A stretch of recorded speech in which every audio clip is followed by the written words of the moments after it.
the problems of philosophy. We have understood problems of philosophy to be those philosophical questions that have become so entrenched because they seemingly do not have absolute answers. We have engaged some of them as we built on our philosophical questions from level 100.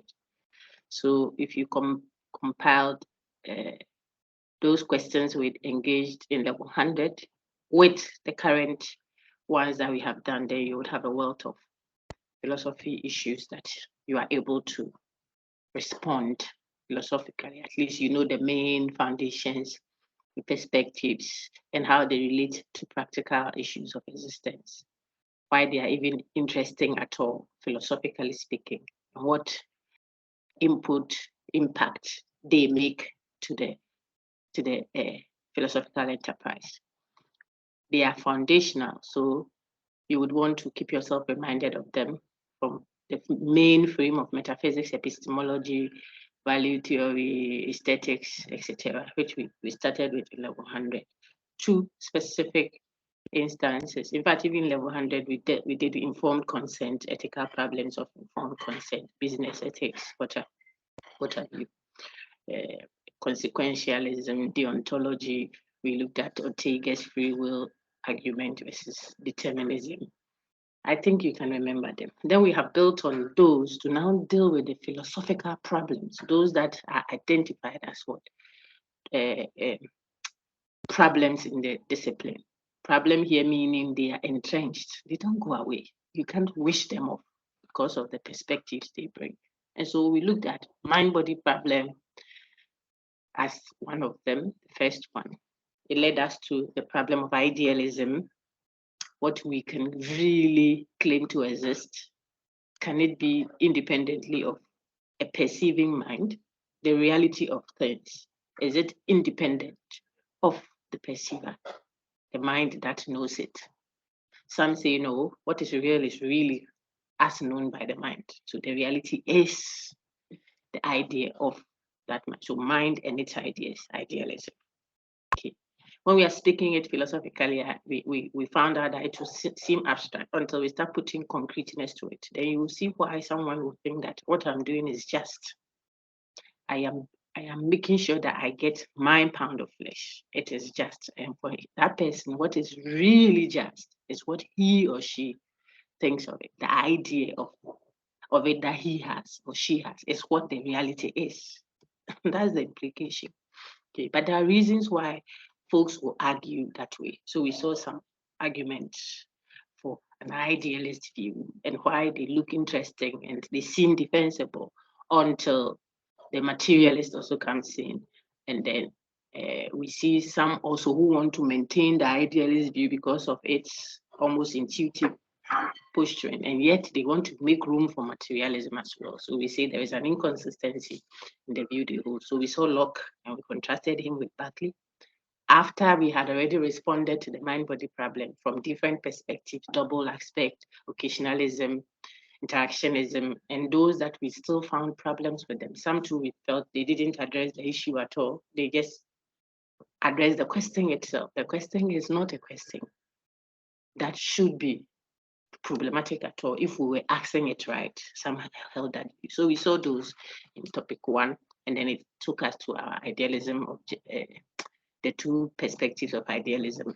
And then we got to the third topic, which engaged Russell's distinction of what? Reality from appearance. And that was a build-up on what had pertained from our discussion of the main problem of mind and body. You see then that Russell takes a posturing that cannot be labeled idealist. So I don't know. We were going to go through your interim assessment. You see that projected it there. The questions that, especially the short answer questions, I'm still grading them. I'm done with the second top-up group. They were 100 and something. That one is done.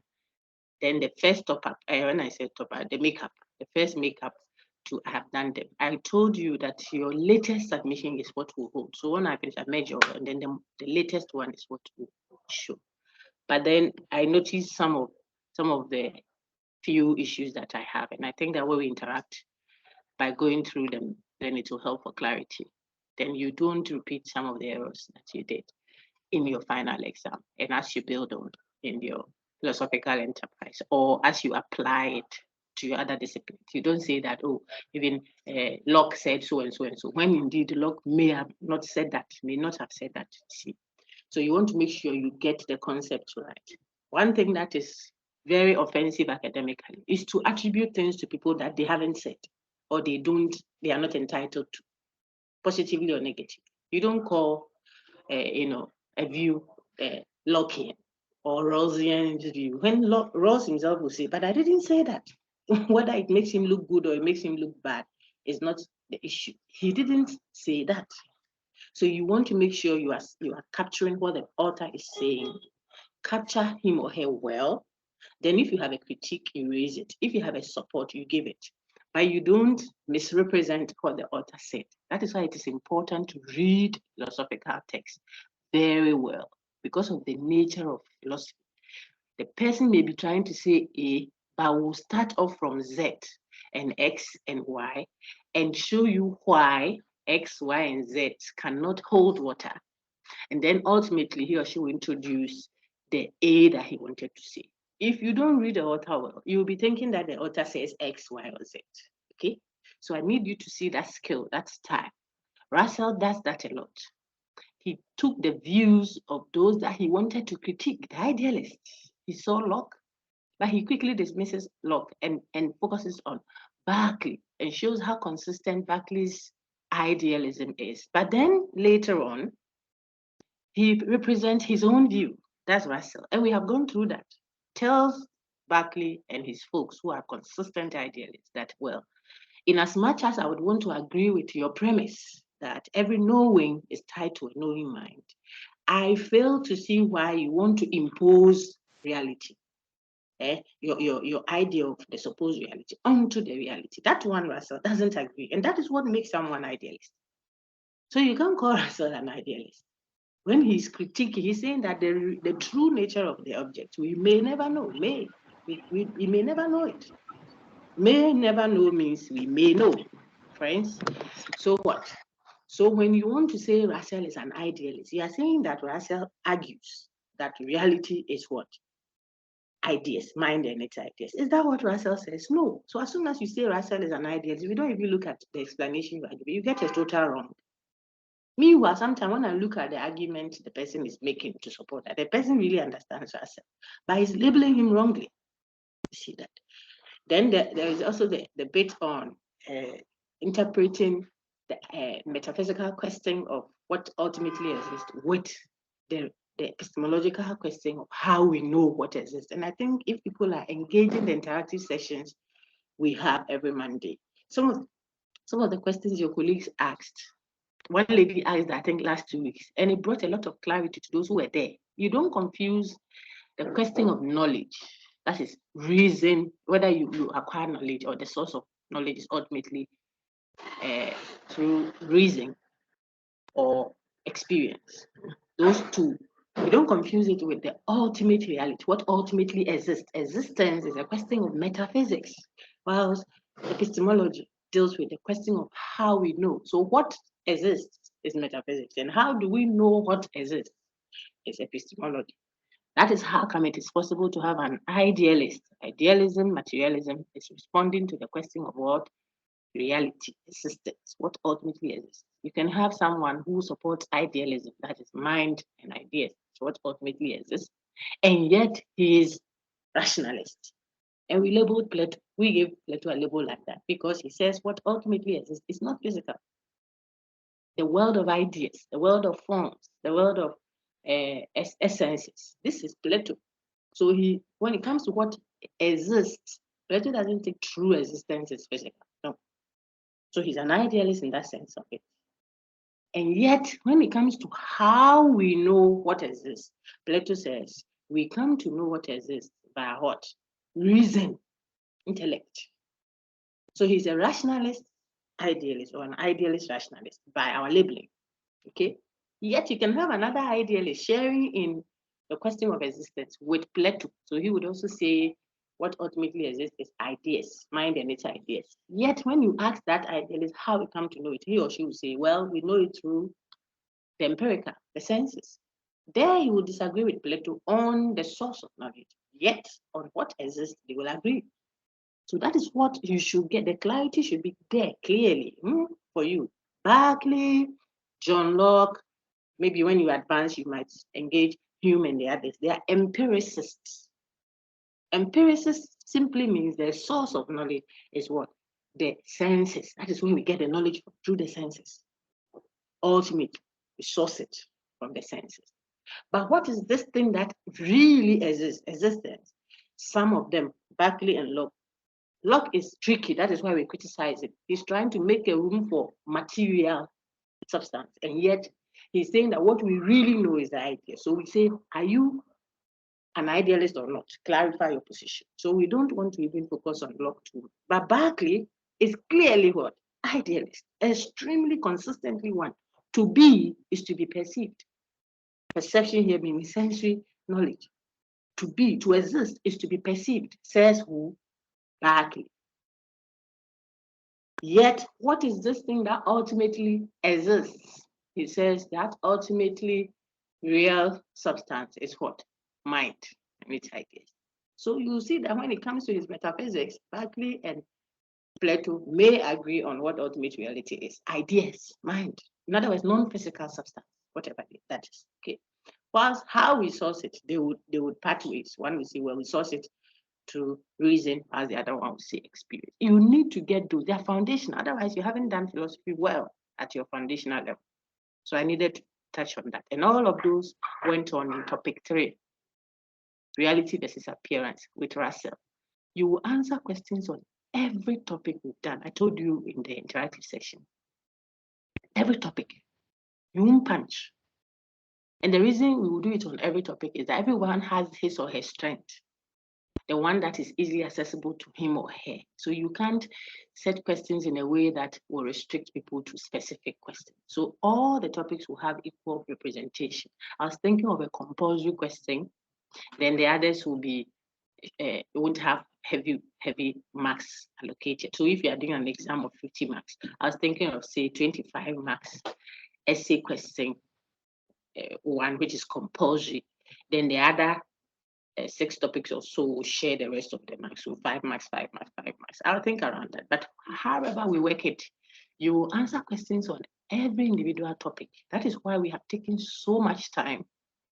I mean, so much time. We meet twice a week, in addition to our online sessions. When I say twice a week, you get me. So the one we are having now, then the Tuesday sessions, which were even in person, rotated. And then we have recorded lectures. I mean, I could have just given you recorded lectures. Then I come online. Any questions? If you don't have questions, you are done. Because the lecture is with you. You can play it and replay and replay and replay. You see that. Which you can do even if we were in person. You can't be asking me the same question 17 times. I'll tell you, my friend, you think I came here for you. But in the comfort of your home or wherever you are, you can just replay the same content over and over and over again. So that would have been more than enough, a lecture. But the point is we engage, then I'll give you the PDF, then we'll go do in person, all because I want to make sure that those few topics, few relatively, okay, there are 7, you are well abreast with it to top up with what you know from level 100 philosophical questions. Then your foundation in philosophy is very strong. You can continue with the department, or you can do peace science or some other thing, econs or sociology. But then when you are relating the philosophical concepts at your peace science discussion of say social contract, you know clearly what Locke said and what Hobbes agrees with Locke on or disagrees with him, and what Rousseau's contribution is. You don't go mixing them all up with a confusion that you built on from your lower levels. That is the thrust of my discussions with you. Okay, but if you then build on your academic work in philosophy or the department, then it even strengthens your ease with the higher levels. Rationalism, you see that most of the things you have done in analytic synthetic discussion will come. You see them again in rationalism if you did it. Social and political philosophy, you will see a lot of the things we've done. Empiricism, You will see it. Modern analytical level 400. You will build on these things. So it is important to get a good grasp of them. So topic 1, again, mind-body problem. Topic 2, idealism, where we saw subjective and objective idealism. What makes a subjective view a more consistent one than the objective one, and whether the subjective one ultimately leads us to, well, I mean, we have questions to answer or not. That's where you saw the 5 proofs of Berkeley, supposedly against Locke's views. Okay, you saw Locke's objective, subjective qualities and why he needed to make those distinctions. If a tree falls down at a deserted island, deserted means there's no human being there. Will that tree make a sound? Will the coconut on that tree have taste, etc., etc.? You know why that question would be addressed to Locke? Because for Locke, the sound and the texture are secondary qualities. Whether something is loud or not loud will depend on who is hearing. So loudness is meaningless without a perceiver, says Locke. That is why that one, he will consider that as a subjective quality that depends on an observer, a perceiver. However, when it comes to size and shape, John Locke will say those are primary qualities. They don't depend on the size of the orange is its size, whether I see it or I don't see it. This is the thinking of Locke. You should see that the people have brains, so they are not joking. So before you rubbish what they are thinking as useless, check yourself. Perhaps you are not engaging the content well. See that. So the man makes those distinctions in order to say that, so for the quality and the shape and what have you, we don't need a perceiver.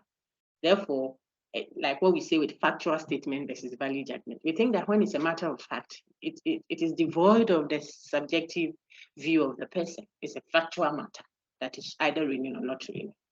Remember, we saw that in analytic synthetic distinction ahead.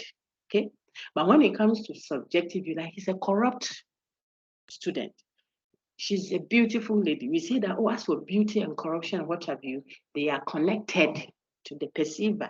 Beauty lies in the eyes of the beholder. This is coming from Locke and people like him who try to distinguish certain qualities that are subjective, relative. So you are now at a corporate frame and you conduct an interview for people, and then they kind of say, oh, this girl, she looks like she will not be modest. It looks like she will be impolite and what have you. No, you have taken it, you have concluded, you are rejecting her application. This is subjective. You see, subjective. Someone will to go and play tennis in the name of holiness. The person will wear scarf, wear goggles, wear kappa and slit, wear gloves, tambu and socks, because she wants to be holy. That's how the person's conception of holiness is. If the person brings that to your interview panel, she's one of the panelists interviewing people, she will call everybody that comes there what? Impolite, not modest, unethical. But that's subjective. It's a subjective issue. This is the practical application of that discussion. Some of the concepts, according to Locke, are not subjective. They are objective. So what about the lady's academic acumen? Pay the certificate on your table. That's 1. 2, how did she deliver on the questions you asked her, apart from her earring size and her hair looking all flashy and her perfume looking all erotic that the other lady saw? Apart from those, what about how she responded to the question? Was she competent? Can you merge the primary qualities that are totally, by Lockean language, that are devoid of subjectivity? Can you merge that with the analysis that is subject-oriented, so that you can now determine whether you can admit this lady into your company for her competencies, but then give her clearly laid out issues on how to carry yourself, your dressing. You can't wear this thing with all your front something showing in our company. We have work ethics. Okay, perhaps then we give them uniforms with scarves and give a certain type of shoes, etc. So you are getting the competency, which is primarily there, devoid of all subjective views, and yet you are taking care of the extremes that others have noticed. Okay, that is what the discussion is. It's not about a table and a chair and those things. They are just symbolic. They are just instances used to make the point. But these are practical issues of everyday existence. And so that was topic 3.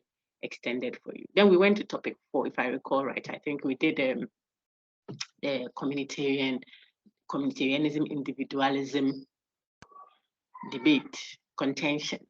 Should we focus on the individual, supposedly, quote and unquote, his right, his autonomy, his freedoms, his choices, uniqueness, over and above, or without regard for community, etc.?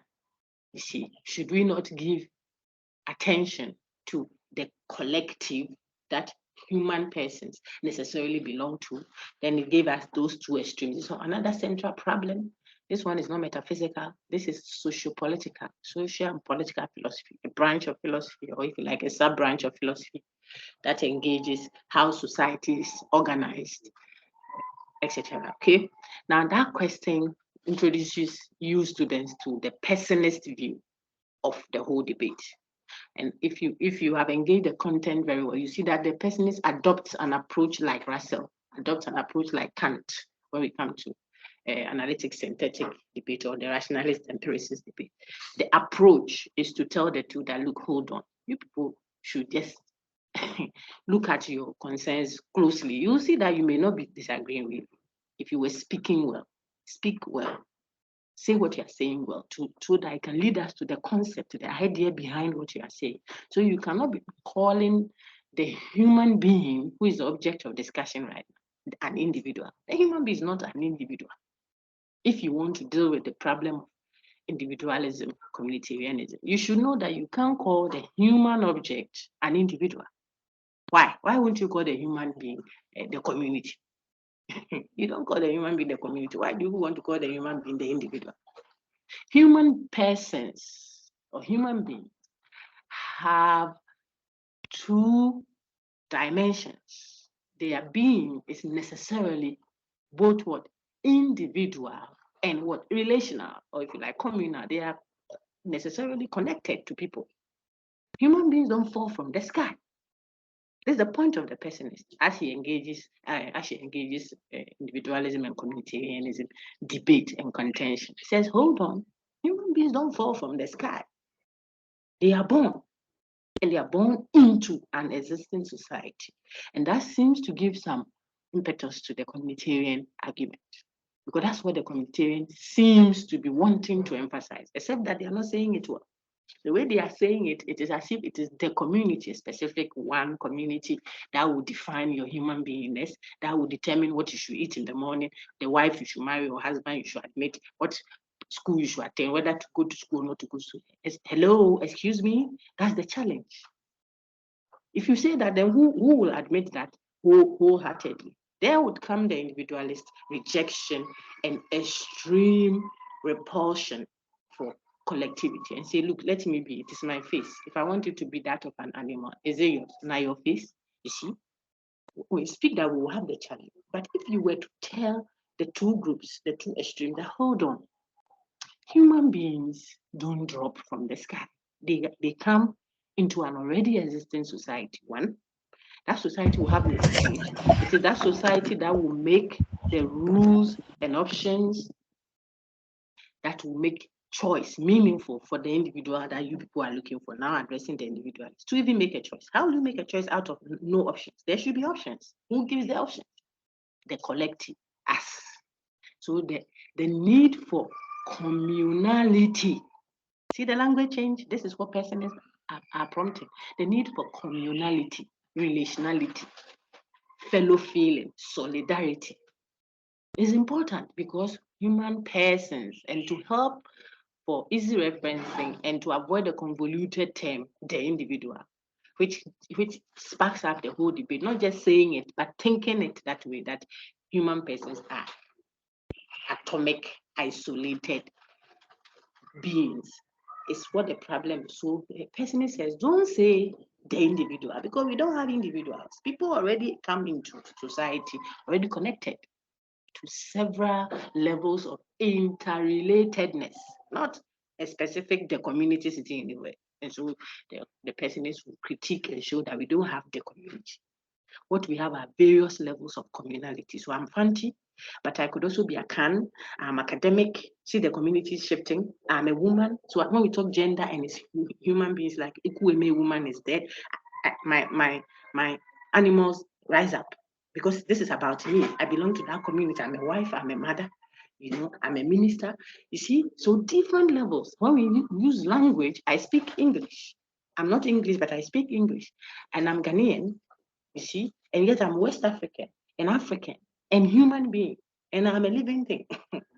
So when we talk global warming, it affects the community of living things. Therefore, don't say, this is person's contribution to the debate, trying to bring a response that deals with the actual issue, relative, okay? The person says what? Don't say the individual and don't say the community, because we have communality, relatedness. So I'm in Ghana, but I can be very related to what is happening in Ukraine and Russia. Why? Because I will need the gas coming from there. Maybe I'm in America, but I need the gas from Russia. So I cannot sit as if, well, that is that community's business. I am part of that community. I'm affected. It's a global world, ultimately. Therefore, don't say it is the community that defines you as the person that you are with the community. That is very restrictive.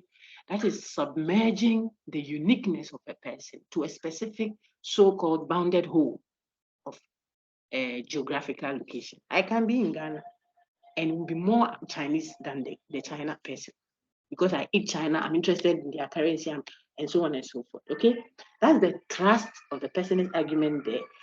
But right now, I focused on how the pessimist is critiquing what the communitarian.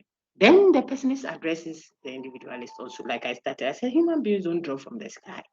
Hello, so that's the critique to the individualist. Don't talk as if it is my right, mine this, mine that. That right that you are touting, presupposes is built on what? Options. You don't have a right to anything if there are no options to choose from to express that right. It will be empty. This is Charles Taylor's argument.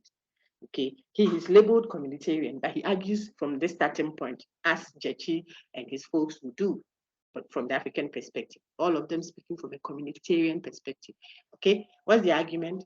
Human beings are born into actual human society. So Onipa firi besia, obesi onipa kro. We said that if a human being descends from above, he descends into what? A human habitation. Aristotle says same. Look at Aristotle, Plato's student to Aristotle. Long time ago, he says man is a social being. Those of you who do politics, you interpret that better as what? Polis. So man is a political being. The political here meaning a being that is necessarily a part of an organized human society. This is Aristotle, long time ago, not recent. You are necessarily naturally that. Natural, that is what you are. Which means what? Which means even in your individuality, see the language change again, not even as an individual. What is an individual? As you are standing there, you are your mother's son or your mother's daughter, whether you like it or not. Check your genes, check your accent, check the food you consider a delicacy, check how you dress up.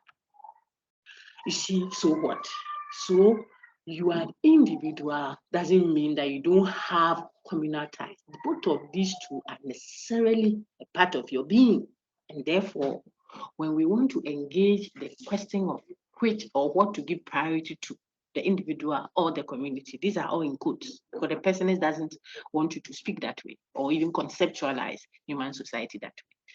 You should deal with what? The human person. Person who therefore would mean what? Personism therefore would mean what? The pessimist is saying human beings are constituted necessarily without an option. That's what it means. Necessarily as in non-optional.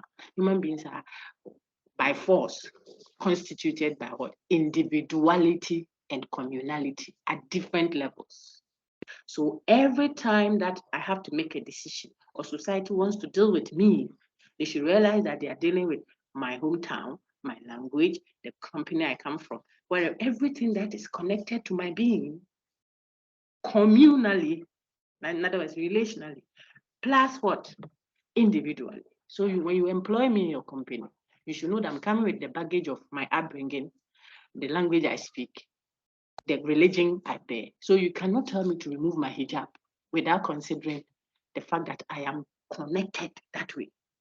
And if it will be a problem for your institution, then I would also have to respect the fact that you also are an individual entity with communal ties that cannot accommodate. So the conversation will now be between individuality of persons and their communality, not the individual and the community, where you say, I don't care what happens to you. If you are able to come, fine. If you can't come, I don't want women getting pregnant in my company.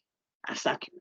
Hey, Brian, they are not dealing with an individual. A human being is a complex blend of various levels of interrelatedness. And therefore, you should be concerned.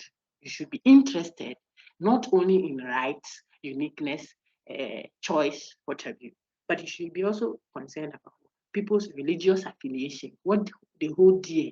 When you are speaking about, say, Jesus Christ or the Prophet Muhammad, how would you feel if you are addressing a group of people who are tied to these various religious personalities? Will you just ignore it and talk as if you are dealing with abstract atomic beings sitting in front of you without regard for their collectiveness or connectedness? You will have a big problem, and the problem will never go away. So that's the pessimist contribution. I spent a lot more time there because I think that I'm an authority of my own text. I can speak. Right. Then we moved on to the faith topic. I said faith. If you have lost track, mind-body problem, idealism, reality versus appearance from Russell. We just did personism as a response to the communitarianism individualism debate. That was the fourth one. So we are going to the faith. The faith also engaged an extension of the same discussion. So you don't have to do too much work. It was a relatively shorter semester, which set off with what? Strike and what have you. So it wasn't too pleasant a takeoff. We tried to give you content that really covers so much, and yet it is so interconnected that it's a build-up. So this one, cultural identity in a multicultural state, is still a social and political. This is a little bit more political than even social, but they are interconnected. Okay. Question: to help our sociology, social work, political science, economics, and so on and so forth students, what is that discussion also? It's a build-up, I said, on what we did with communitarianism and individualism. But here, bringing some clarity to the so-called defense for our identity culturally. So cultural identity. When we have a state or a collective that is multicultural, how should you interpret this so-called defense of our cultural identity? Versus those who say that the past is not glorious, it's inelegant. We should throw away all this traditional baller and look for modernity. It should be modern. So look at those two extremes again. What are we doing? Identifying a philosophical problem, which is interesting, useful, and more importantly, responding. How you respond is what the issue is, not how you are able to recount what the problem is. Who doesn't know the problem? We didn't even need to codify it, but we need to clarify that problem in the bid to offer a response that works. Okay, so some group of people feel, oh, this problem you have is because we have left our culture. Our culture. We have to return and define our cultural identity. This is our identity and blah, blah, blah. Then others will also say, this our culture is the reason for all our troubles. If we just left it and adopted the modern, the new way of life and so on, then we wouldn't have all these challenges. Cultural identity. So cultural revivalists, those who say, let's revive the past. Let's bring the past. Sankofa, you know those who say Sankofa Yenchi. Okay? Revive the past. Regardless of what the past entails, whether it has an elegant aspect or not, they are just projecting and propounding Sankofaism. Then there are those who are cultural, you can label them as a cultural anti-revivalists. They don't want you to go to the past.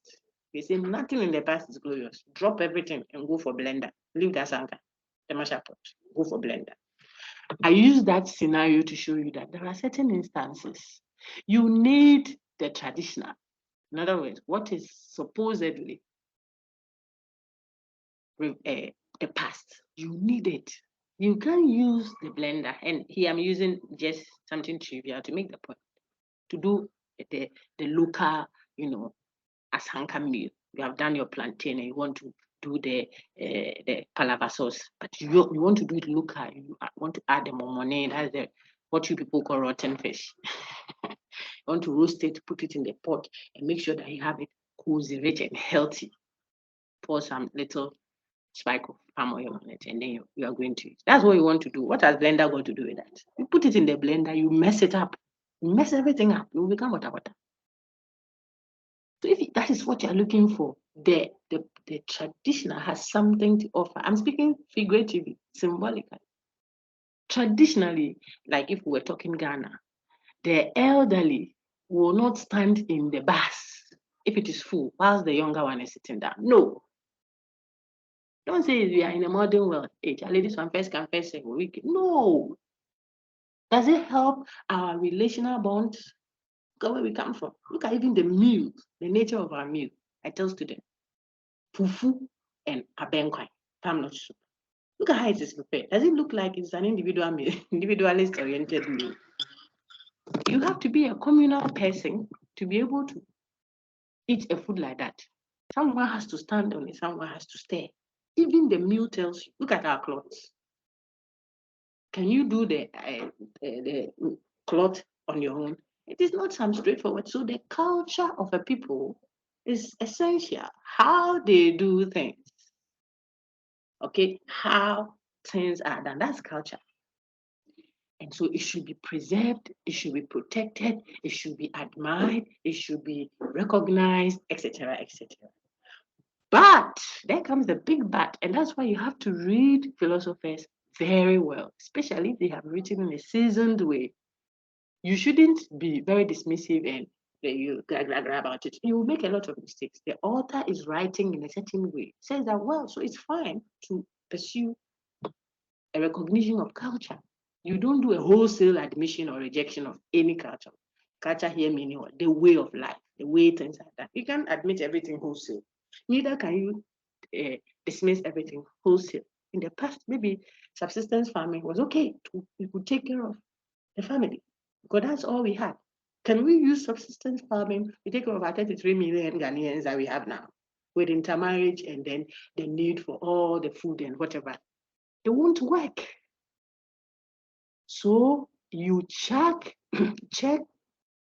cultural element, the food we eat, the language, etc., against its what? Usefulness, effectiveness, how it engenders human well-being. Does it lead to human well-being? Does it lead to the flourishing of humanity? This is Kwame Gyekye. Does it? If it doesn't, whether modern or traditional, the past, doesn't matter. This is the argument of the author, Miles again, reacting to cultural anti-revivalists, and cultural revivalists. That you people are all pursuing, either pursuing or rejecting multiculturalism on the wrong grounds. Some are pursuing it. Let's allow the flourishing of all cultures because that will preserve our own. Others to say, let's not allow it because it will undermine our own. You see that? So they are all pursuing multiculturalism, perhaps for the wrong reason, or sometimes they are also rejecting it for the wrong reason. Now, what are the key things to take from that problem and then the response of it? The response is check the cultural aspect against its contribution to human well-being.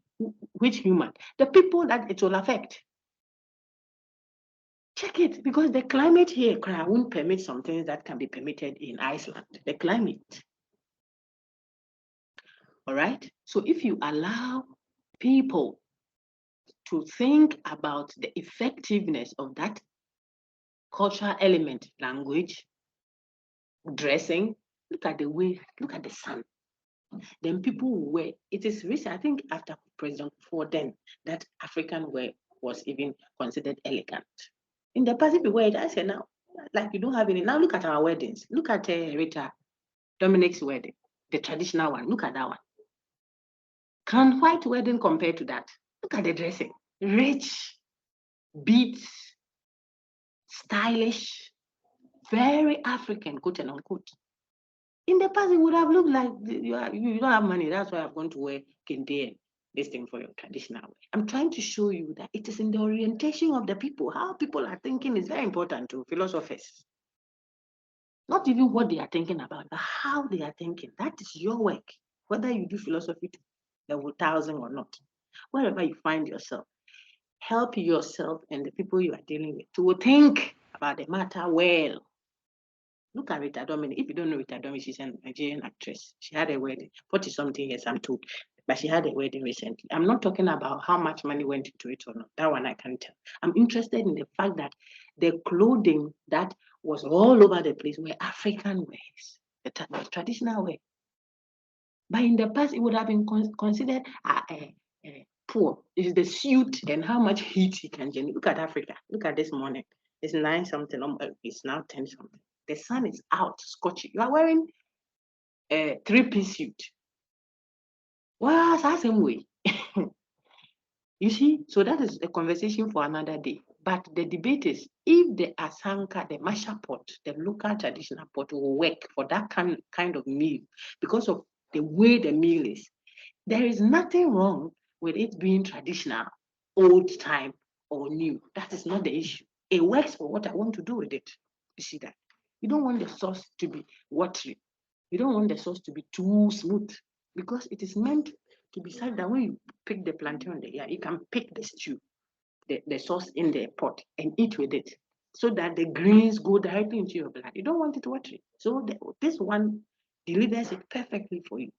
On the other hand, if you have to feed, and I'm showing you the other side of the debate, you have to feed 600 people at your wedding reception, like Rita Dominic's own. Even if you want to do local traditional banku, the dumpling that is stirred in the pot, you want to do that with the local pepper. Are you going to use the masher pot to grind pepper sauce for the 300 people in the name of which one we are going traditional? The 600 people. When will you finish? So logic, some philosophical thinking will tell you that here, I may want all the tradition, but tradition won't work for me. Like I spoke about the subsistence farming, where you grow your pepper and tomatoes back door and fetch a bucket of water and watering. Is that what you're going to use to feed 33 million? In the past, it would have worked. We didn't have too many people. Okay, so I just use these trivial things to show you that what when we say we are preserving what our cultural identity is, we have a problem. If by cultural identity we are speaking the essential thing, something that is essentially in our being, that shouldn't be adulterated. No one should come and mix it up for us. There isn't any people. There's nothing in your being. Essentially speaking, I'm speaking Plato, essence, that which makes a human being gan, a human being fancy, such that when you take it out of the person, he or she ceases to be fancy. It is just how the people live. So if I'm Ghanaian and I go and live, I was born Ghanaian, meaning if I bear the name, say Akushika, that would be typically Ghan, I think. Okay, but I was born in New Jersey. I have been bred and battered in New Jersey culture, the way we do things, the kind of food we eat, the way we speak. Excuse me, hey, daddy, don't tell me that nonsense. I don't want to hear that. This is how I have grown. That's the culture I've picked. What in my being makes me any less someone who is called Jack Toronto? I am culturally New Jersey. This is the point. It's the upbringing. Meanwhile, I can be sitting, look at Kofiana. So what? So do not look for an essential meaning of cultural identity that you say you are going to pursue. The social workers among you and the sociology people and whichever. You see, I'm speaking that way so that you can connect to how useful these things will be for your research.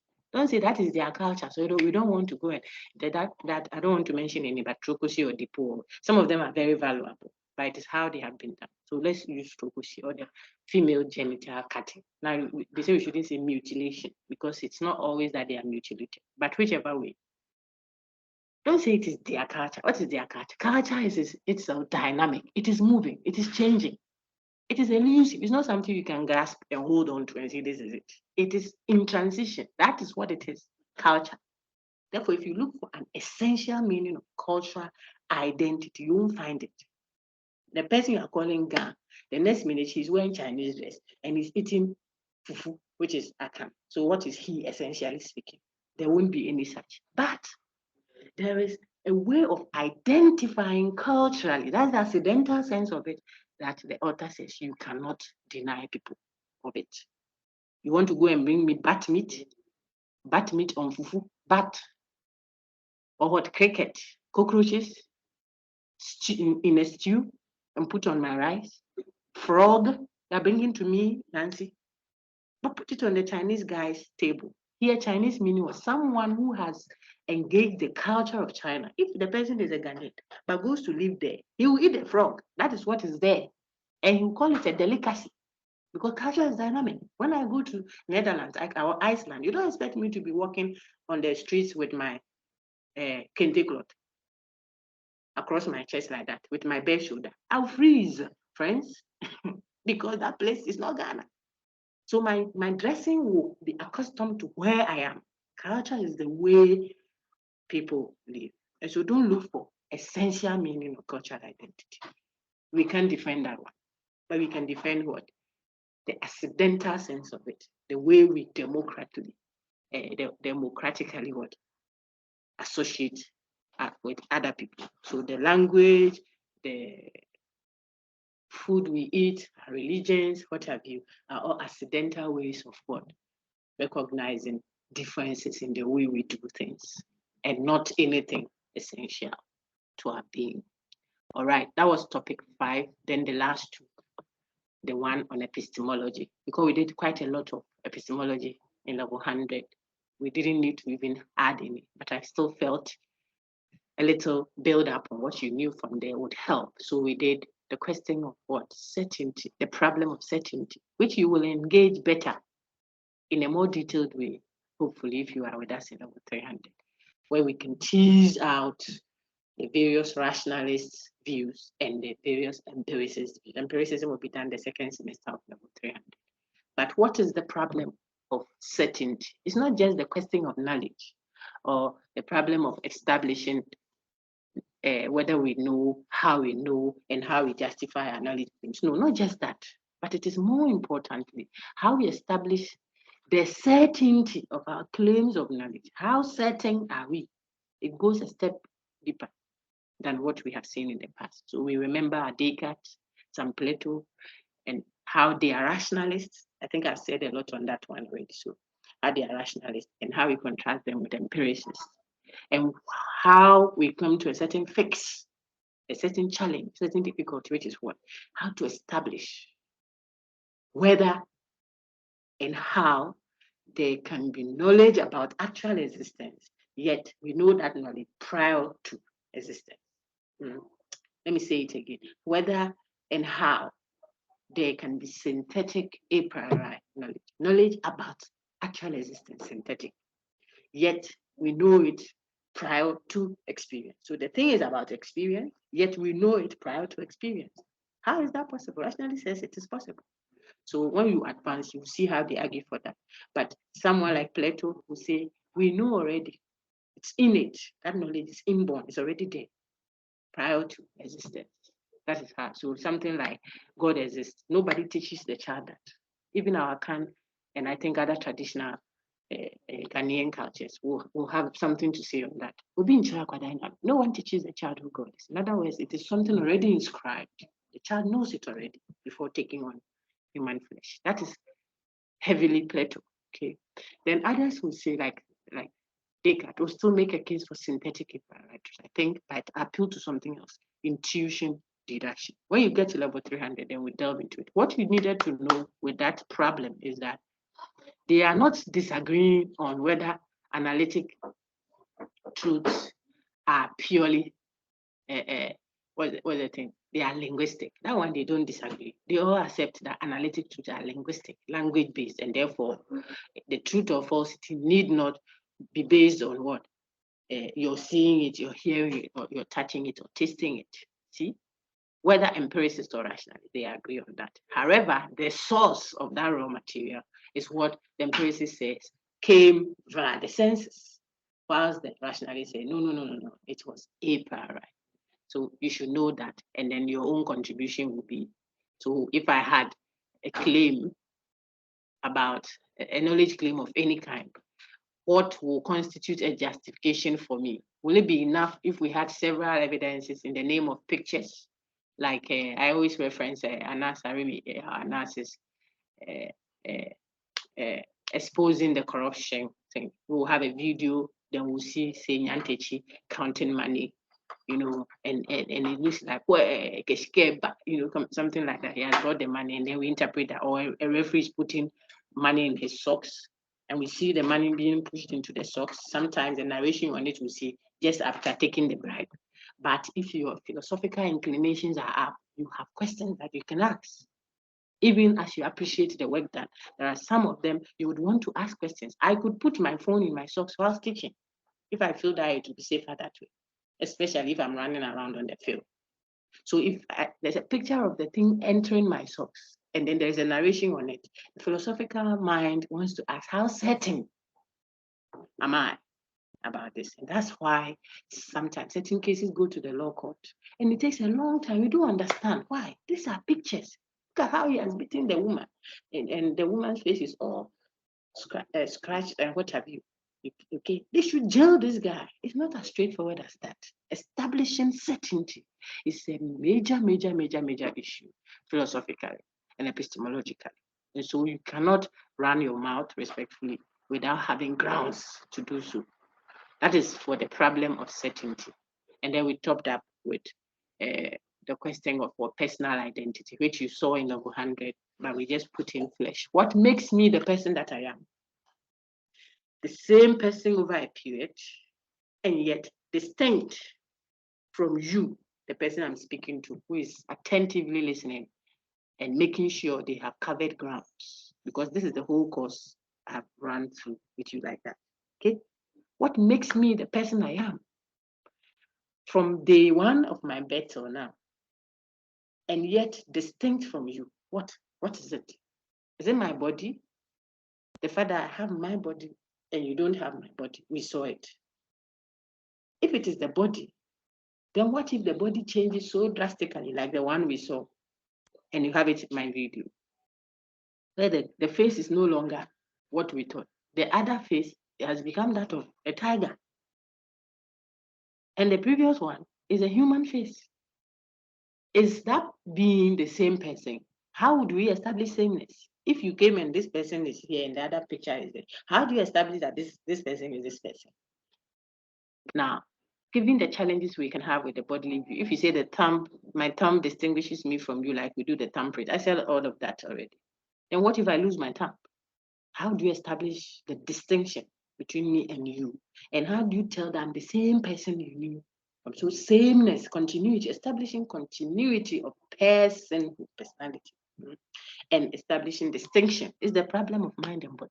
Excuse me, is the problem of personal identity. The problem of personal identity. And Locke has a view opposing what? The bodily view. And then he responds with what?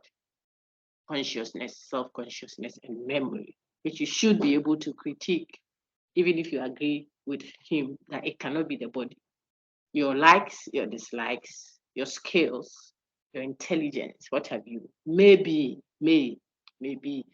better able to distinguish you from the other person and establish your sameness than the body. However, if it's memory that establishes continuity, then we have an issue. What if I forget? And we do forget. People suffer amnesia. They fall from buildings and sometimes they don't remember anything again. Does it mean he has become a different person? Or when he grows up and then now he can't remember anything? Is he no longer the person he was? How would you hold people accountable if they've forgotten what they did? How can you say she's the same person you're coming to arrest? She doesn't remember. Then how do you determine people remembering or not remembering? When I intentionally pretend I've forgotten, can you say that, oh, yes, he's not the person again? This guy don't change now. You know how people say it was the devil. So it wasn't them who did it. Now they are new creation. All right. So think around that and see the implications thereof. Why, if your thumbprint is not working during the election period, you have to be given another opportunity. How do we establish sameness? Think around it. Okay, when your national ID card or your SUG student ID card, you take it to the exam hall, and the invigilator looks at it and looks at your face, looks at your face and say, no, this is not you.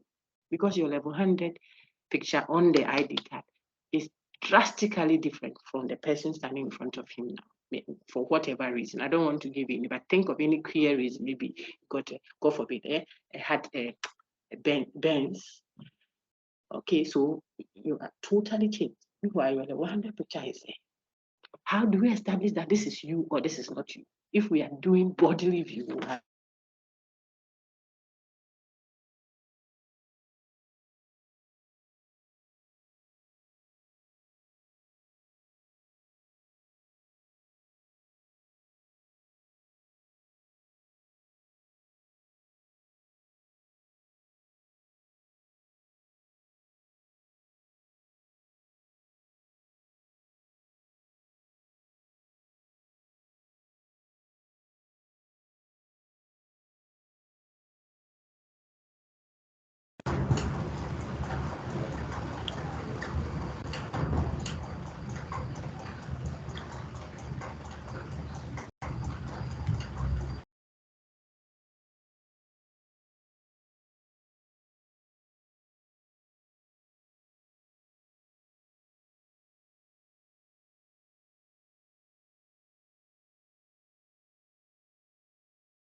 all right, great. So I'm back. I don't know if you can hear me. I had to do a data switch. Is it okay? Can you hear me, please? Yes, please, Doc. Excellent. Right. So now we are good to go. I did a summary of the course so far for you, and I suspect that it should cover everything we've done. Do you have any questions that you want us to thrash out from topics 1 all the way to 7? I tried to highlight a few for you.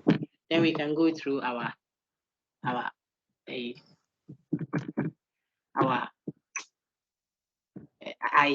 interim assessment question. So quickly, if you have questions, could you kindly raise your hand? I'll do that.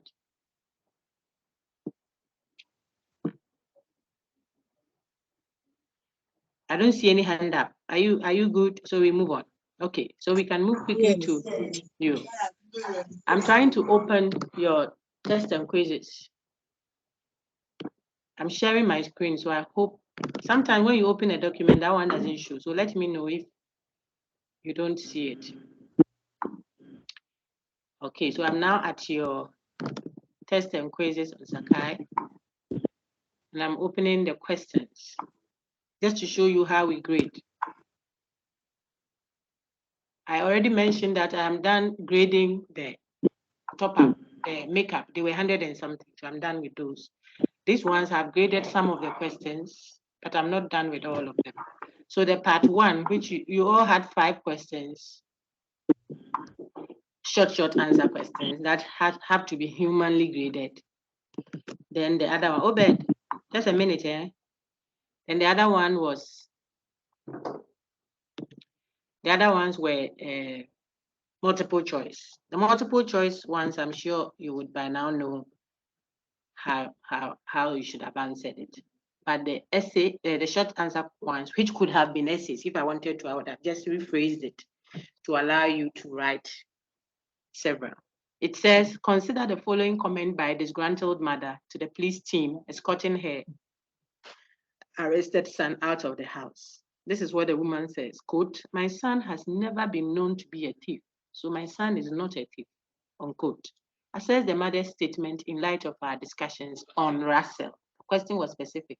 I asked something like this to the previous years, your level, those who are in level 300 or maybe 400 now. But you have to be careful when either you are learning something I taught in the past or you're engaging content today. Because this question, I asked the previous year, but I didn't restrict it to Russell. I asked that question in terms of idealism generally. So then someone could take Locke's view, someone could take Berkeley's view. Someone could say that per Berkeley, the woman is right because reality is what? Mind and its idea. So what I know of the person is what the person is, and the woman will be right. That's Berkeley. But here I said in the light of Russell. So I want Russell's view of this. What will Russell say if the woman says that my son has not been known to be a thief, knowledge, perception, therefore he is not a thief? What will Russell say? I want a feedback quickly. Is someone answering? Precious, are you answering? Ubiano, Precious. Yes, please. Go ahead. Yeah. Okay, so yeah, Russell is talking, according to Russell on this issue, is talking about the appearance of the son to the mom. So to the mom, he does not see the son to be a thief. So therefore, the son is not a thief to her. That's according to Russell. He says that our appearances are very flexible. They change depending on whoever is looking at it.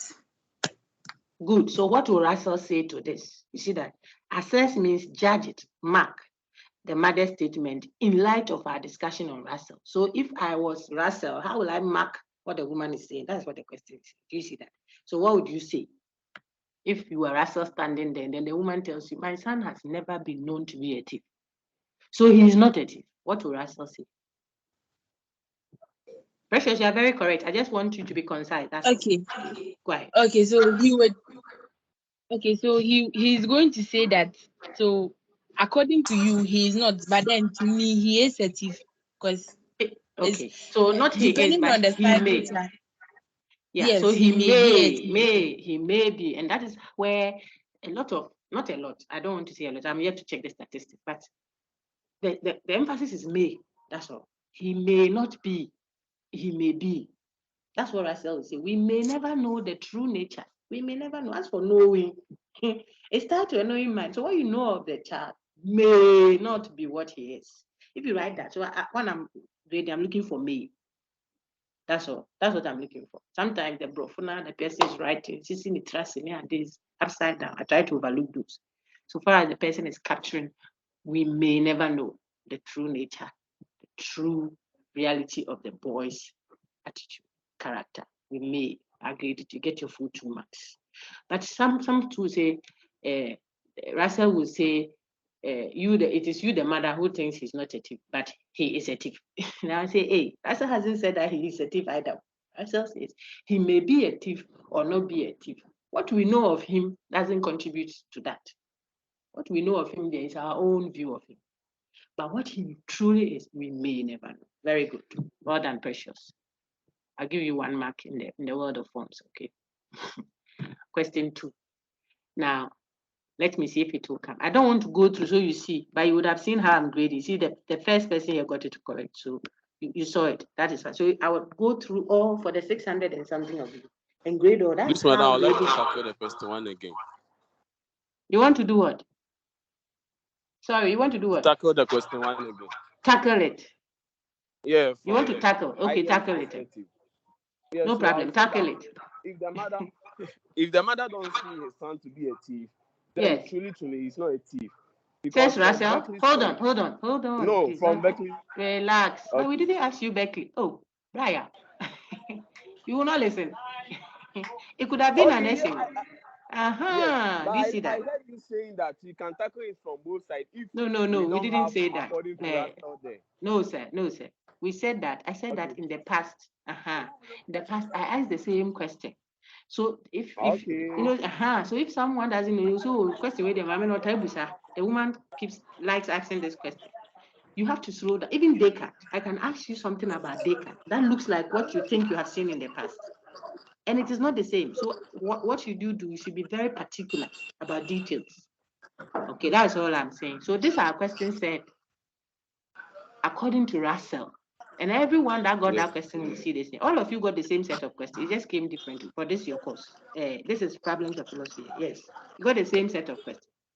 The short answers is the same set for all of you, but how it came is different. So someone will get the question 3 before the question 1, and someone will get the question 2. But ultimately, we do the same, and you have the same time. We're working at the same time.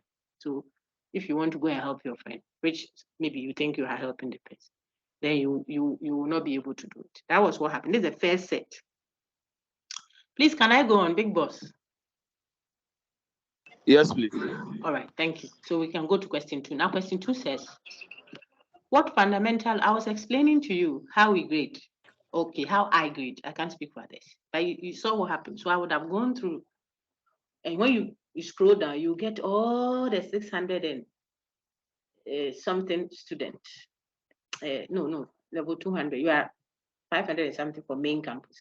Then I'll go to city campus too, and use the same. So one question I'll be grading for Abagna, Aban, Abeku, Aboy, all the way to Zena or Zula for that question, so that we can have relatively a fair grading scale. Then I'll go to question 2. Then I'll do for all of you. That's why sometimes you see that it is not released yet. The results are not released yet. But I have graded 3 questions of the short answers. What you know are the multiple choice. That one I can release it right now for you. Those who haven't seen it, then you see it. Whilst I work on these to get the extra 10 marks in that. So what? So be patient and don't think you can swear the thing. Sometimes people go and they go and choose their own, especially where alternate essays. There are about 5 essays around the same thing. Then the person will not concentrate on what came to him or her. He's going to look at his friend's question to answer. When you put it there, all that range of questions, that question 1 will be pulled out like this and come. So if you said your question 1 was who killed Plato, when the question 1 that everyone has received is Russell idealist or not, then you will see that you were copying. There are many ways of checking that. Okay, so question 2, what fundamental objections does Miles raise against the communitarianism, individualism contention with her thesis of personism? And how does personism deal with that objection? You see that this can be a full essay question, but you have been asked to respond in a single statement. Why? Because we want you to have the thesis. That's why sometimes when you ask a question, when you are speaking, I tell you, say it in a concise manner. Even right now, telling Precious, I want you to be concise. Then the rest you can elaborate. A whole thesis of one book, 360 pages. That whole thesis should be summarizable into one statement. The conclusion. That's the thesis statement. If you know how to do that, you just tell us what you want to say. Then you present how you want to say it. Remember, level 100, how to write a philosophical text. Not just a philosophical text, but how to write the state of the nation's address. You should say something, not me. The whole Bible. What's the conclusion of the matter? Love God, obey his commandment. Finito. That's Ecclesiastes. That's the whole subject matter. So vote for me. This I say vote for me. This one, this all this rally here, rally north, 11, all the places we have. What's the conclusion? Please let us take some of your money. We need it for the nation. Finish. That's all right. So what fundamental objection does Miles raise against? What fundamental objection? What does he raise against the communitarianism, individualism contention with her thesis of personism? So first, what is the objection that she raises? And how does personism deal with that objection? Oh, sorry. Now, so I see 2 hands. Obed, go ahead.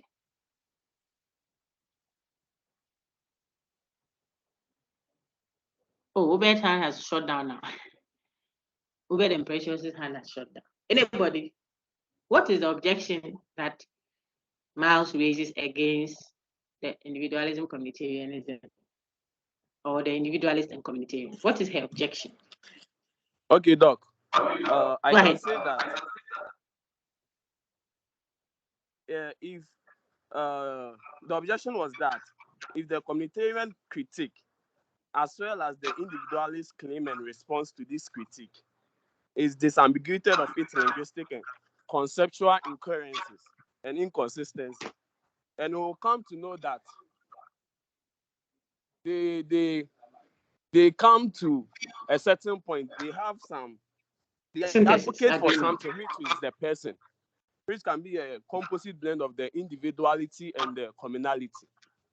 Very good. That's the response the author gives. Very good. But now, what is the objection that the author raises? So you've done the second part, but there has to be an objection she's raising. She's finding something wrong, and then she's proposing a response to that. So the question was twofold. Yeah, that's what I said that if the communitarian critique as well as the individualist claim and response, we will see that they are being disambiguated of linguistics and so what is the objection? Objection. Okay. So that so what is the objection? That's what I'm trying to say. The critique and say the it, don't try response, to it can't be say the objection. it. Helmet, don't try to say it. What is the objection? I'm sure you have to speak concisely, the class. I'm showing the class. So what is the objection mean? What's the problem she sees? That she's raising a red flag. You know, what is it? Not how do you solve it, you see, but what is the objection? Let's see if we'll get help. I see 5 hands. Well done. Tyra, go ahead. Madam, please, you said that they should I don't want you clarify the said. language that they use. I don't want you said. That's too personal. In The author. Go ahead. okay, in the personalism view, it stated that Yeah. they should clarify the language that they use. That they should use the word the person, not the individual or Very the good. community. So here you are because also very good, the person Tyra. consists of the communality and the individuality. Okay. Excellent. Just like Obed. So well done. This is a solution. They should use the word person, not the individual. You are giving a solution, just like Obed did. What is the problem? You see that? Tell us what the problem is. This is the solution. Implicit in the solution is the problem, but you have to clearly identify what she finds wrong with the debaters. Then you now proffer the solution that he gives. So well done. Let me take, I don't know, Francis. Francis, what then is the problem? I'm sure that by now colleagues will find it from both Tyra and Obed. What's the problem? So please, the objection is about what constitutes the individual or the meaning of the individual according to. Okay, so the two debating parties, according to personism or the personist, the two debating parties are using a conceptually entangled word. You don't want to speak that kind of language, no problem. But they are using a word ambiguously. The word or the phrase, what? The individual. This is the problem. You say that the personist says the way the debaters are using the word or the concept, the individual, is what is generating the problem. That's the problem. That's what she's objecting to. The two of you are not using the word, the individual, well. You are using a word, the individual, a phrase, the individual, a term, the individual, a concept, the individual, wrongly.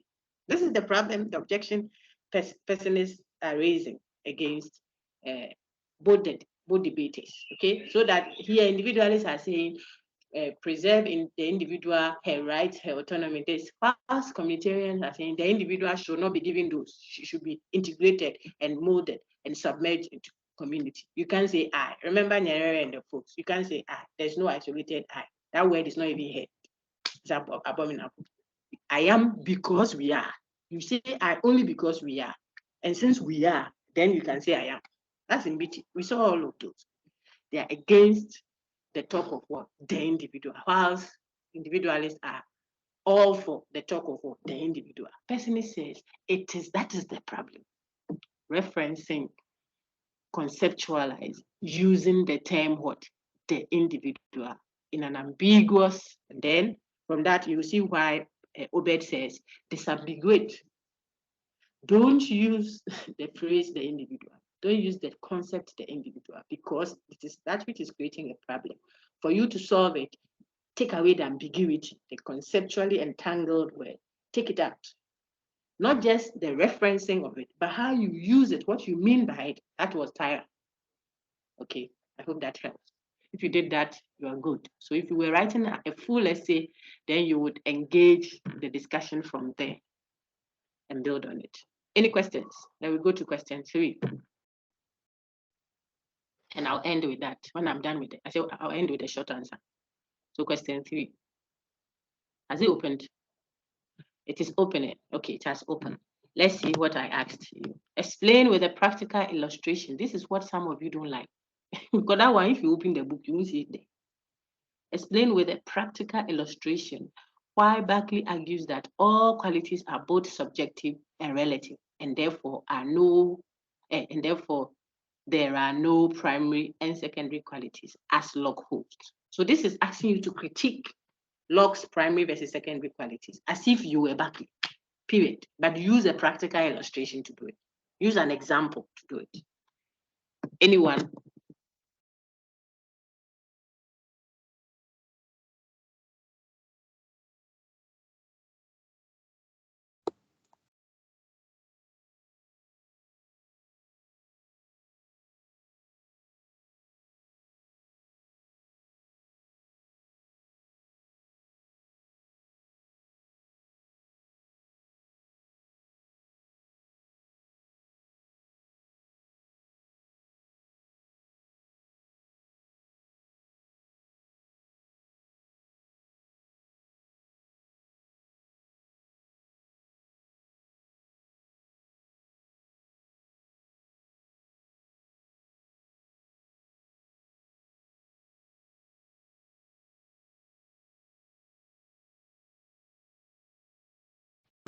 Okay, I'm back. Hey, Asemo.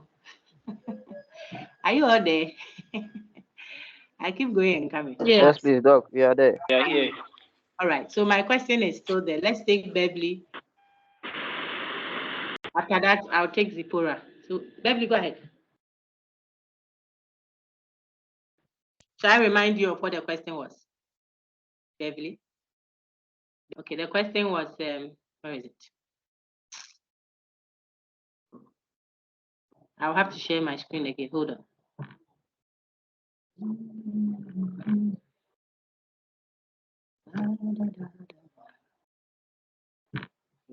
Please, I want to know if this lecture will be recorded and posted on YouTube. Madam, It keeps I'm logging not in. obliged to. I'm not obliged. I don't even want to do it. So you let's go through this. Even going through the questions with you, my sister. If I want, I wouldn't have done it. Because student, let's do the interaction. Why? Thank God you are here. Question 3 was explain with a practical illustration why Berkeley. Please, so can you see my screen? Let me see. Let me ask. Yes. Ephraim. Okay, Yes, sorry. we can see. You can see it. You can see the Sakai now. Yeah, great. Let's you. Thank you. So I was saying that the question says, explain with a practical illustration. Okay. Why Berkeley argues that all qualities are both subjective and relative, and therefore there are no primary and secondary qualities as Locke holds. So critique Locke's supposed primary qualities as distinct from secondary qualities. Critique that, but critique it as though you were Berkeley. The question is restrictive so that you don't think around it and have your own view. If I want you to write your own view, I can ask you that. But I want you to speak as if you were Berkeley. Eh? So it's a knowledge of both philosophical views on idealism that I'm looking for. And I see hands up. I see Beverly's hand. If Beverly is not ready, let's take Zipporah. Hello, Zipporah, go ahead, Madam. Zipporah. I can hear you. Go ahead. I'll use the inseparability of the The question says, just go straight. So with a practical illustration, show why there isn't any distinction between primary and secondary qualities, according to Berkeley, as Locke says. So just answer that straight. You see, it's a practice. I want the class to learn that. So that under exam pressure, if you have to write this, you think quickly, what can I use as illustration to show that primary and secondary qualities really are not as distinct as Locke says? You are thinking of, at the spur of the moment, to write. Go ahead. Okay. So in this instance, we can use subject and object. Hello. I'm listening, Zipporah. Yeah, we can use subject and object. Will you write, we can use subject and object? Go ahead. Okay. Like the subject is the doer of the action, and the object is the one of affecting. If you are typing, you add Zipporah. I don't want to, I don't have people's permission to show their workout. And I will take you through. You see how some of you write. It's funny. Sometimes I'll be laughing. So I say, pressure. They write. I write longest. I say, easy. This is a straightforward thing. Look for any practical instance that captures that. Okay. Thank you, Zipporah. Let me take someone else. Okay. Listen in well. Well done. John Miles, go ahead. Madam, please, good morning. Good morning, sir. Yes, Madam. So with this question, first of all, we have to understand the two qualities, which is the primary and the secondary quality. So with the primary quality, it talks about it's they exist independently without the knower. For example, is the size and position. Then with the secondary qualities, they exist with the mind of the perceiver, such as the sound and the taste. So a Good. practical example would be you can't talk about an orange, the taste of an orange that is shapeless. By all means, you Excellent. see it. You don't have to add anything again. Excellent. That is it. So you see, in the exam, if you had this exam, I could have given you 30 minutes for that question, so that even the ones you type in, use 1 minute to type. 1 minute is 60 seconds. You just write. You cannot have a shapeless taste. Taste a shapeless sweet orange.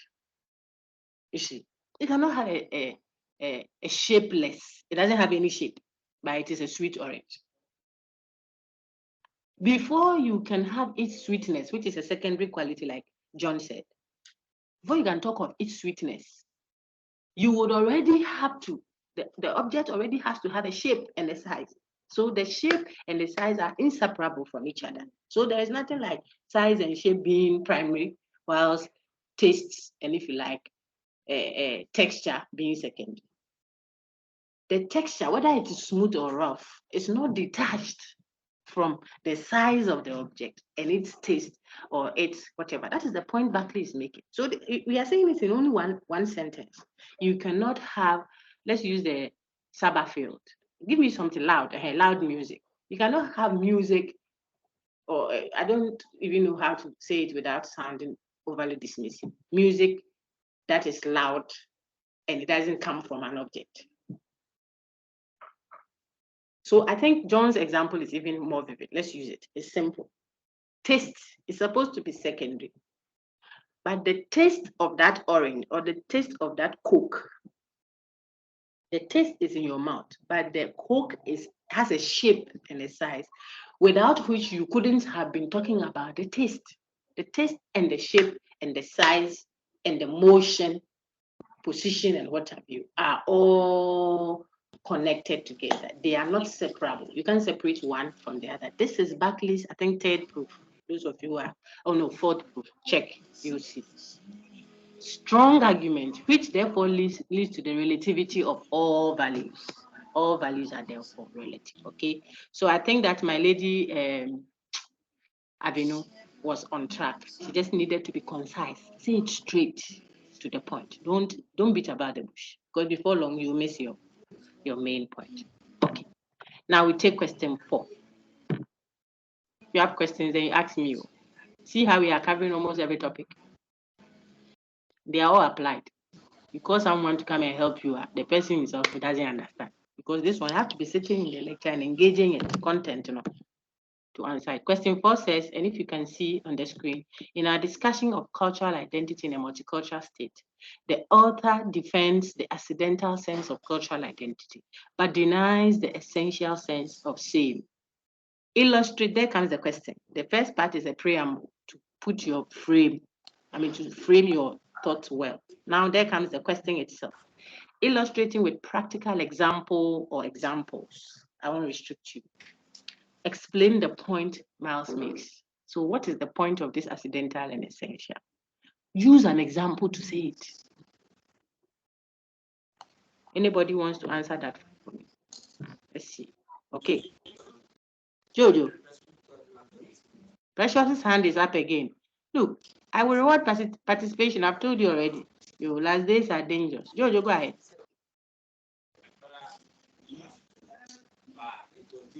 Hey, Jojo. Why not get them answered? Precious, go ahead. Okay, so madam, so I'll use the example of the typical Ashanti driver who is speaking Hausa with his mate. It doesn't Excellent. mean that he's an Hausa man or something. But then he's speaking it, and so someone from the back might think that, oh, this man is an Hausa man.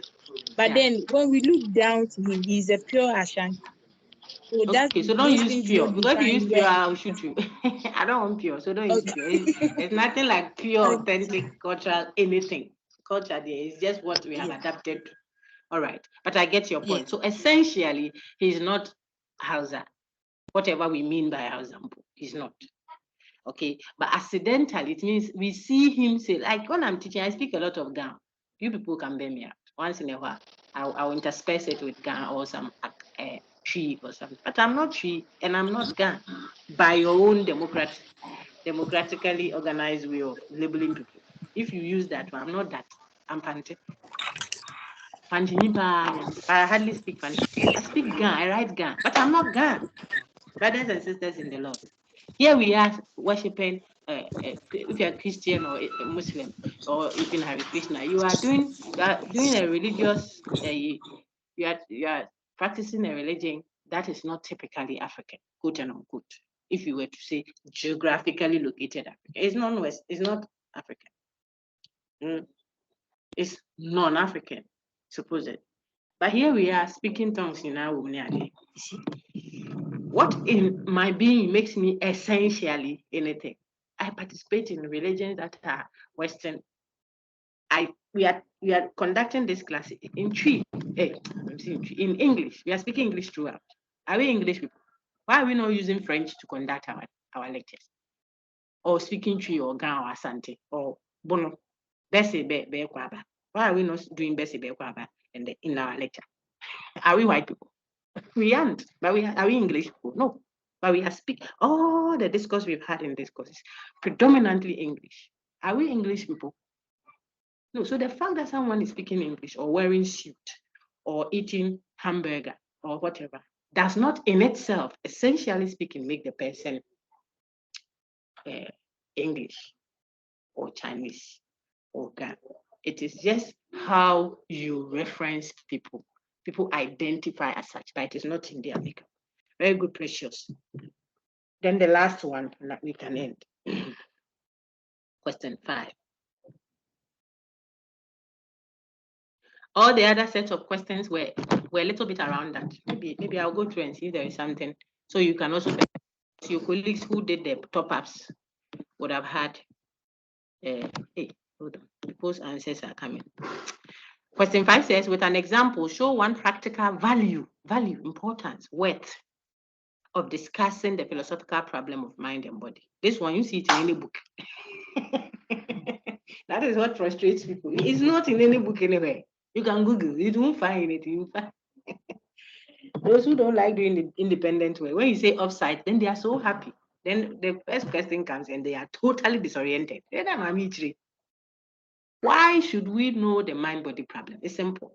Why? What is the value? If I know the mind-body problem, what use does it give me? Lecture 1, interactive section on this.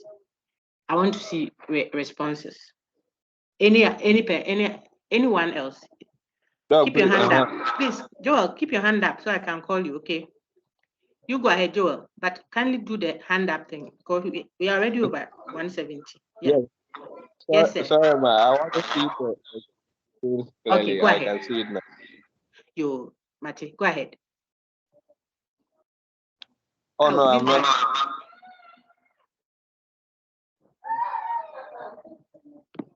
Yeah, say go ahead, eh? Say Joel, go ahead. Oh. No, please, I'm not making any submission. I wanted your hand mistakenly hit it. Eh? Yes, please. Okay. Let's take James. James, go ahead.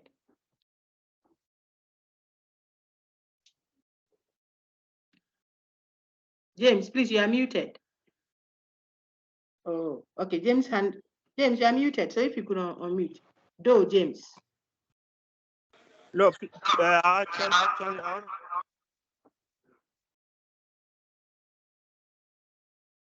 Oh, yes, I'm crying. to answer the question 4, not this one. Oh, okay. Then keep your hand down. It's fine. Put your hand down now for me. Let's take Whitney. I can hear you. Don't worry. Whitney Hayford, go ahead. Whitney. Doc. Yes, please. So, please, the study of the mind-body problem will help us to understand that, for instance, if you are preparing a group of people for a competition, how you psych them up Excellent. can affect Don't their go ahead. output. Don't go ahead. That's all. Something like that. How you psych them.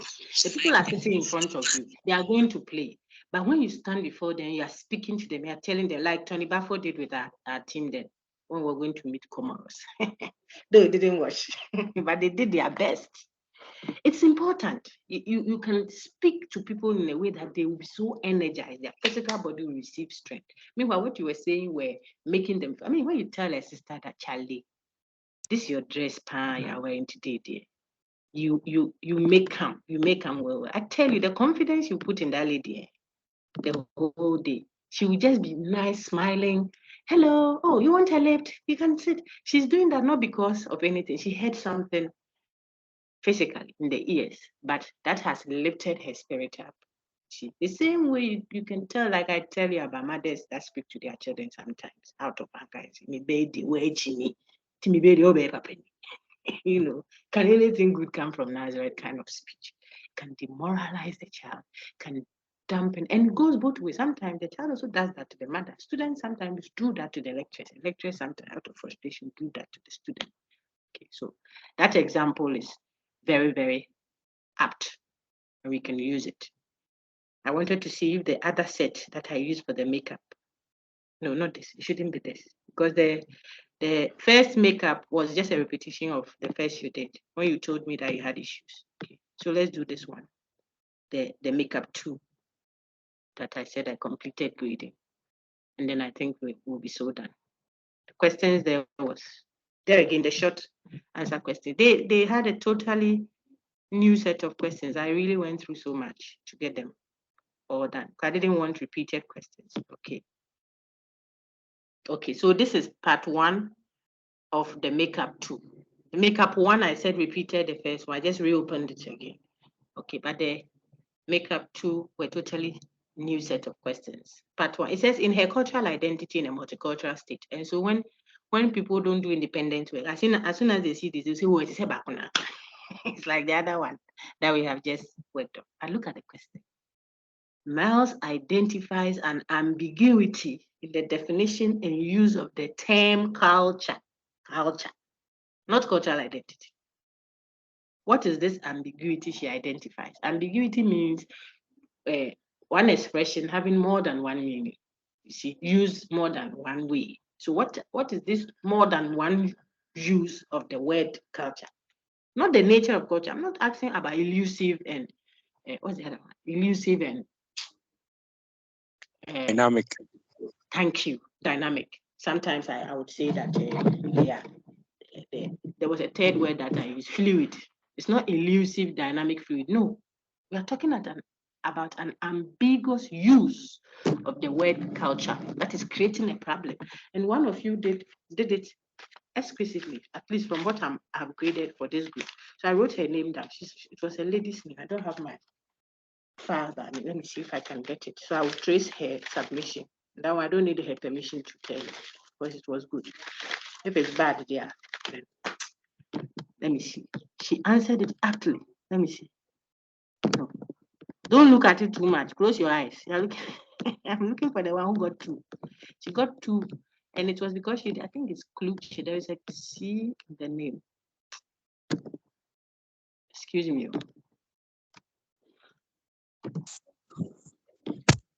Okay, just for you to see, she answered it ditto. The ambiguity. What is it? Whilst you are looking for it, tell me what is that ambiguity that you detect. You see that some got 1.5, so it's not like all the ones you are seeing zero, they didn't get it correct. It was Kule, Joanna. So I'm going to give you fans a little. Look at her answer. She says, Miles identifies the ambiguity in culture. I suspect the ambiguity, and then she's quoting a culture. One of them is where you reference the word culture as what? A culture. and distinguishes that from culture. You see that they are all in quotes? And then she says, he uses the latter. And I'm not a he, but you can see the pressure. Even the distinguish is here. Joanna, are you here? Joanna, are you here? You're absent. Look at my comment there. Good, well read. See, she says, the author distinguishes culture as what? The two uses of the word culture. One is a culture, and the other one is culture. He uses the latter to stand for the distinct customs, civilizations of groups, but the former to be what?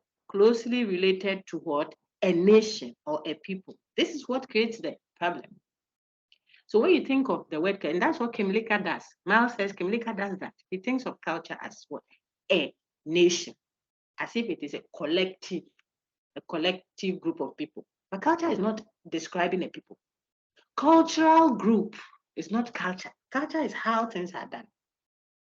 So if you think of culture as if it is a culture, the first sense of it, it will make people now identify cultural groups as if it is a culture.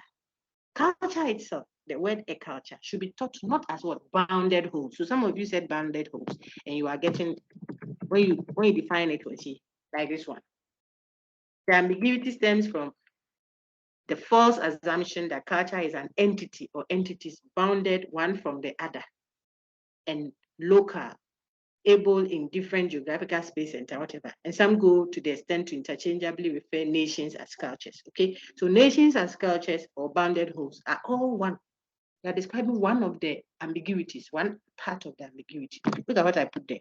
So as bounded wholes on the one hand, and as a way of life of people on the other. The way of life didn't come. The other one, which is the correct one that Miles thinks, this is how you should use the word culture, as the way of life, not a collective group of people. Don't say the culture, the culture.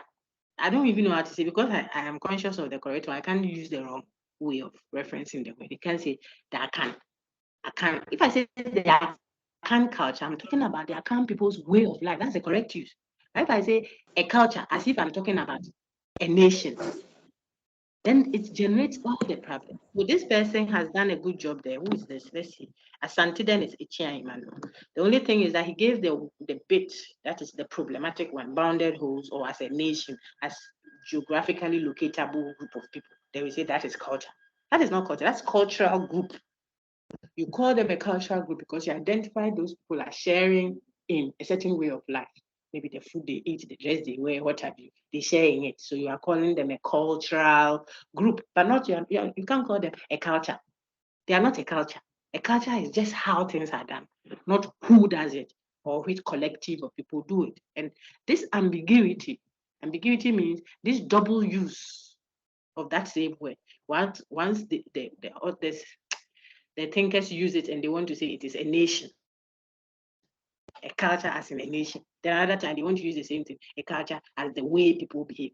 Then we say that is what creates the fundamental challenges that we have shown you. Okay, so see your friends, see those who talk bounded wholes. This is another person. Let's see if we can see another one.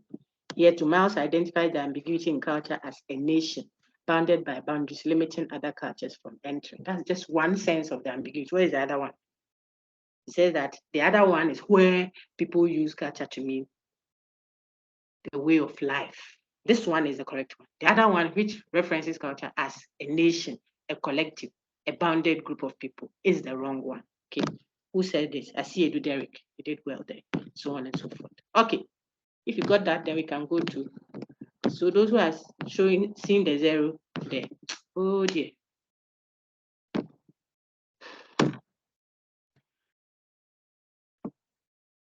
I'll go back. My Sakai just dropped. Whilst we wait, do you have any questions on that? Because it might be an essay for you. Francis, your hand is up. Is it a question or you were reacting to what was there? If it's a question, then. Yeah, I was reacting to one of the. Yes, what? It's a question, then go ahead. Go ahead, sir. No, please, I was reacting to one of the questions. All right, thank you. Then drop your hand now. We can go to the next one. Any of these discussions we are having could could be one of your, I say one of, could be your essay questions that you will write full-fledged essays on. I don't know. That's why I'm telling you. I don't waste my time now unless it is important what I'm doing. So I want to take a cue from that. So that was question 1 that we just did. Then question 2 for the makeup. And you can't say that these questions are not from the discussions we've had. They are still from the textbook and our discussions. Question 2 says, Gilbert Ryle does not think the mind-body problem is an actual problem. State his reasons. Anybody? In fact, I said state his reason or reasons, so you are not restricted. Anybody? Who is speaking? Is it Janet? Who is speaking? Hey, why is Precious' hand up all the time like that? Is it only Precious that is in the class? Yeah, 180. Tabitha. Tabitha Mensa, go ahead. Gilbert Shaw doesn't see the mind-body problem as a problem because it's wrong to categorize the mind and body as different entities. As different entities. And that is what I graded. Most of you did well with that one. Maybe I should go through so that you'll be encouraged. I mean, I was going to question 2. Let me go back to question 2. Okay. The key thing is, Gilbert Ryle doesn't think that we should say that mind and body are 2 distinct entities. They are not 2. Okay. So let's see. Let me write entities. So entities gives us only 8 of you. So you see Achampo Michelle wrote so much. Achampo is good, eh? So let me say Akwe Eugene. In fact, if you even went further to say that he thinks of mind as a function or a disposition of matter, you also capture it even better. Okay. So see, quite a number of you did well. I'll just scan through. See, you do Jim Loretta, Adiapo Francis, you all got perfect marks. See, Adu Annabelle, Aka, this one is, we can go on all the way to the end. Right. Now we can go to question 3. Question 3 says, and it's on Miles again, because we engage 2 of them. Why, in the view of Miles, is it misguided to defend notions like cultural preservation, cultural survival, cultural purity, and cultural authenticity? Look at them. When we say we are preserving our culture, we are making sure that our culture survives. We are making sure that our culture is pure. I was telling someone a moment ago, don't tell me it's purely Asante. I think it was Precious. You see, pure. What is pure? Purity. The original that you were born into, the supposed original, is a borrowed blend. Borrowed, mixture. Culture is always a mixture. There isn't anything like authentic. What is that which makes any culture authentic? It's just the way we speak. But if we do the philosophy of it, looking for essentially what makes it typically, essentially, purely, authentically this. Where is it? What is it? Is it the cloth? The kente cloth? Where did you take the ahoma that you use for the kente from? Even cocoa, we brought it from Fernando Po, they are told. Fernando Po people also took it from somewhere. The food we eat, it is always a complex blend. So when you are looking for original, authentic, ask yourself if you are a Christian or Muslim, whichever religion which believes in ultimate antecedent. We are all Adam Nana. Okay. So, and then cultural authenticity. I've said that. Why? Let's give a response. Why in her view is it misguided to defend such notion? It's misguided. What is guiding your defense is wrong. What is it? Quickly, you can do that in no time. Is there a hand up that I'm not seeing? Yeah, there are 2 hands. Janet, it's been a while. Ephraim too is there, good. And Raphael, good. So let's take Janet. Janet, go ahead. Okay, so for me, I think the reason why we cannot support the notion of culture preservation is that, in the first place, there's no pure culture. All the culture we have. Don't say anything again. Keep the rest. Hey, sister, keep the rest for your essays. Why? Keep the rest for your essay. The people are listening. Some people will never say anything, and they listen. I'm going right. And yet, her argument is there isn't any pure, authentic, original culture after all that you should even go and preserve. That is key to what the reason reasoning. So if you are looking to preserve something that isn't there, essentially speaking, you are chasing what's the English expression for that? It's a goose chase, eh? You won't find anything. So don't worry yourself looking for it. Then the question 4, which I think should be explicit by now. Russell is an idealist. Why or why not? It's a straight no. So if you say yes, you get a 0 straight. I finished marking that one. And I'm sure people's heart are cutting. should we go through? Some right long as yes, no, yeah. This brother he said Russell isn't an idealist because an idealist says the source is mind and ideas. The word there shouldn't be the source. You see that? So if I'm marking strictly, you get it from source is talking about epistemology. This is actually Michelle, my dear lady. Okay. So Russell isn't an idealist because an idealist says ultimate reality is mind and its ideas. Or you can say what exists is mind and its ideas.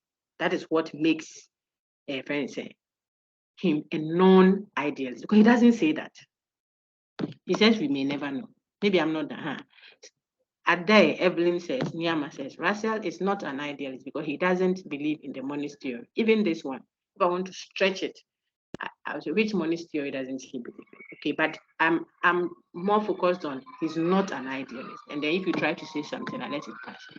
If you say he's an idealist because he thinks that what one perceives to be the supposed reality in mind and idea differ from one person to the other, that is not idealism. The idealist from this premise draws a conclusion. It's the conclusion that makes that person idealist. See, the conclusion, idealist. When the person says, therefore, reality is mind and its ideas. Is that what Russell says? No. So Russell doesn't say that.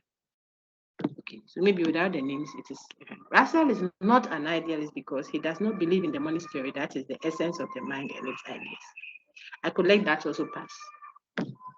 I really want a perfect answer. Russell is not an idealist because he says that what we see with our senses is not always true. He states we may never know, even if the table we think of is the real thing. Excellent. This is it. Let's see. Annabelle, well done. I think that the point is made, and that is what we earlier touched on. And then the very last one, just so that we are fair to all groups of people. Give a practical, vivid explanation to the claim that appearance is not reality. You have to say something around what we gave, the one that I said, give an, it's not repeating the question, but it's around that. Appearance is not reality. How I know my son may not necessarily be what my son is. Finito. Some of you, when I asked you one other question, you were all doing the table. I didn't give you any mark. I said your own example. Some two shifted from table to chair. I said no. But those who talked Mirage, I got about 9 or 10 people talking Mirage. I took 0.5. Mirage. At least it's an orientation. Then those who said, oh, if you hear thief, or you saw someone pulling something from someone's back pocket, it doesn't necessarily mean that the person is a thief. Maybe he's rather putting the money back, or he's calling the woman to things like that. I want you to think creatively. Okay, so see someone's longest. I champ for Michelle again. Hey, sister. Now, I'm 30 over 30. Okay, let me provide for you. See, for instance, there is a table. If there is one, it appears to me as this. No, Casa, I'm sure table, so I'm saying, hey, sister, now table, we may never know. Hey, are you here? Auntie Adwa, she wrote the longest. See the first person. This is Abdul Ghani Ngisa. See, I may see a girl coming out of a posh car in sexy clothes. But it does not mean she's a prostitute. See such a beautiful example. +1. Why, Brian? I'm done. Is there any question? Ghani, you are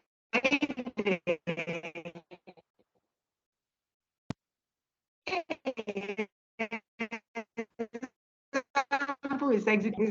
Are you here, Ghani?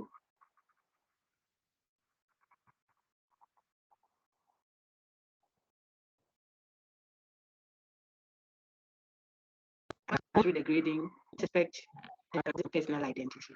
And then you see the analytics synthetic, you just get short answers on them. In the exam, I'll give you questions on all, I suppose. So prepare well. Samuel, do you have a question? Hand is up. Doc, please, no question. Okay, your hand is up, that's fine. So if there isn't any question, yeah. Okay, if there is no question, we have done our full time, and I suppose that you will be able to do well. We'll still meet online tomorrow. I'm not meeting any group in person tomorrow. We are done with the content. I'll just present myself online, take your questions if you have any, and then update you if I have any further queries. That is during our in-person sessions on Tuesday. Okay, so the group that is supposed to be there in person, you can come online, or the whole class can come online if you have questions. I'll just come and ask any questions like I do for the in-person when we meet there. There isn't any new topic. We are done with the topics, but I'll take questions from all the discussions we've had. If there are no questions, we'll just end the session. So you focus on what? Integrating and synthesizing all that you already know. Okay, thank you very much. I wish you well. I hope that we make a lot of A's for you, not A's by nominal membership, but you have made A's that has gone through you. You can vouch for your A and defend it. That is what is important. All the best and take care. That's